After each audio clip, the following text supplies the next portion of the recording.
ઉત્તર ગુજરાતના મહેસાણા જિલ્લાના વિસનગર શહેરમાં કેટલાક વિસ્તારોમાં પાણીનો બગાડ થતો હોવાની ફરિયાદ ઉઠતા નગરપાલિકાના ચીફ ઓફિસર પાર્થ ત્રિવેદી અને પાલિકા કર્મચારીઓની ટીમ વહેલી સવારે ત્રાટકી હતી અને જે શહેરીજનો પાણીના વિતરણ સમયે જ પાણીનો બગાડ કરી રહ્યા હતા તેમના નળ કનેક્શન કાપવાની કામગીરી હાથ ધરવામાં આવી હતી, જેમાં કેટલાક રહીશો દ્વારા ગેરકાયદેસર રીતે પોતાના ઉપયોગ માટે પાણી ખેંચવાની મોટર મૂકીને પાણી ખેંચી રહ્યા હતા, તેમના પર નળ કનેક્શન કાપી નાખવામાં આવ્યા હતા। છેલ્લા 3 દિવસથી ચાલતી આ પાણી બચાવો અભિયાન અંતર્ગત જુદા જુદા વિસ્તારોમાં 61 જેટલા નળ કનેક્શન કાપી નાખવામાં આવ્યા હતા અને સાથે સાથે વડાપ્રધાન નરેન્દ્ર મોદીના સ્વચ્છતા અભિયાન અંતર્ગત પણ નગરજનોને પાણીનો બગાડ કરવો નહીં અને જાહેર રોડ રસ્તા અને મહોલ્લામાં સફાઈ રાખવા માટેની પણ સૂચના આપવામાં આવી હતી। આ અંગે વધુ માહિતી માટે નગરપાલિકાના ચીફ ઓફિસર શ્રી પાર્થ ત્રિવેદીનો સંપર્ક કરવામાં આવ્યો હતો। છેલ્લા ઘણા સમયથી શહેરના જે મુખ્ય બજાર છે માયા બજાર, એમાં વેપારીઓની પણ રજૂઆત હતી અને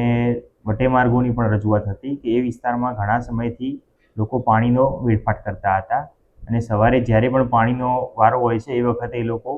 બિનજરૂરી પાણીને રસ્તા ઉપર ઢોળતા હોય છે, જેથી ગંદકીના પણ પ્રશ્નો ઉદ્ભવ્યા હતા અને અવરજવરમાં પણ લોકોને હાલાકી પડતી હતી અને એ બાબતની રજૂઆત 8 તારીખે માનનીય મંત્રીશ્રીના કક્ષાએ જે મિટિંગ યોજવામાં આવી હતી તેમાં પણ વેપારીઓ દ્વારા કરવામાં આવી હતી। તેના અનુસંધાને નગરપાલિકા દ્વારા ટીમ બનાવી અંદાજે 20 જેટલો સ્ટાફ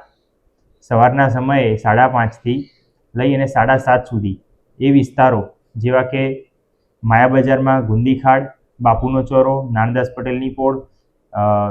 રંગરેજની પોળ, મોટી વરવાડ, આથામણો ઠાકોરવાસ, ફતેહ દરવાજા, વણકરવાસ આવા વિસ્તારોમાં એમાં પાણી વિતરણના સમયે જ અમે તાત્કાલિક રેડ પાડી જે પણ ઈસમો આવી રીતે પાણીનો બિનજરૂરી વેડફાટ કરતા હતા તેઓના કનેક્શન સ્થળ ઉપર જ કાપવામાં આવ્યા છે। 2 દિવસ ડ્રાઈવ કરવામાં આવી છે, એમાં 9 તારીખની ડ્રાઈવમાં અંદાજે 26 જેટલા કનેક્શન અમે કાપ્યા છે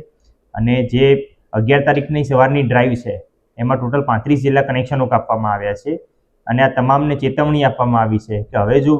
આવું ફરીથી એવો વ્યક્તિ પુનઃ ધ્યાનમાં આવશે તો એને કનેક્શન કાયમીપણે રદ કરવામાં આવશે અને એનો અલગથી 1600 રૂપિયા 1000 રૂપિયા કનેક્શન ચાર્જ અને 600 રૂપિયા વેરો અલગથી વસૂલવામાં આવશે। આ ડ્રાઈવ દરમિયાન અમુક એવા પણ લોકો ધ્યાને આવે છે કે જે અડધા રેસિડેન્શિયલમાં જેમ આપણે જાણીએ છીએ કે અડધાનું કનેક્શન મળવાપાત્ર હોય છે, એનાથી મોટું કનેક્શન કોઈ જો મેળવતા હતા તેમને પણ સ્થળ ઉપર જ કનેક્શન કટ કરી પેનલ્ટી ભરાવવામાં આવી છે તથા આ ઉપરાંત જે લોકો મોટરથી પાણી ખેંચે છે જેથી પાછળના વિસ્તારોમાં પાણીની ખેંચતાણ ઊભી થાય છે તો એવા લોકો પણ જે ધ્યાને આવે છે તો એ લોકો ઉપર પણ દંડનીય કાર્યવાહી કરવામાં આવી છે। સાહેબ, જે લોકોના કનેક્શન કાપ્યા છે ફરીથી જોડાણ કરવા માટેની કોઈ પ્રોસેસ હોય? જે લોકોના કનેક્શન કાપવામાં આવ્યા છે તેવા લોકોએ નગરપાલિકામાં આવી 1000 રૂપિયા દંડ પેટે ભરી એ લોકોએ પોતાના ખર્ચે અને પોતાના જોખમે કનેક્શન લેવાનું રહેશે। વધુમાં આગામી સમયમાં અમે એવી પણ વિચારી રહ્યા છીએ કે આવા લોકો જેને ખરેખર પાણીની આટલી જરૂરિયાત નથી એવા લોકોને એમની દૈનિક જરૂરિયાતના મુજબ એમના ખર્ચે એમના જોખમે મીટર લગાવવાનું વિચારી રહ્યા છીએ, જેથી એમનો જે દૈનિક વપરાશ છે એ સિવાયનું જો વધારાનું પાણી હશે તો રિડ્યુસરો મૂકી અને પ્રવાહ ઘટાડવામાં આવશે, જેથી પાછળ જે વિસ્તારો છે કે જે પાણી નથી પહોંચતું એવા વિસ્તારોમાં આપણે પાણી પહોંચાડી શકીશું। પ્રકાશ સોની સાથે વસીમ મંસૂરી, ચક્રવાત ન્યૂઝ, વિસનગર।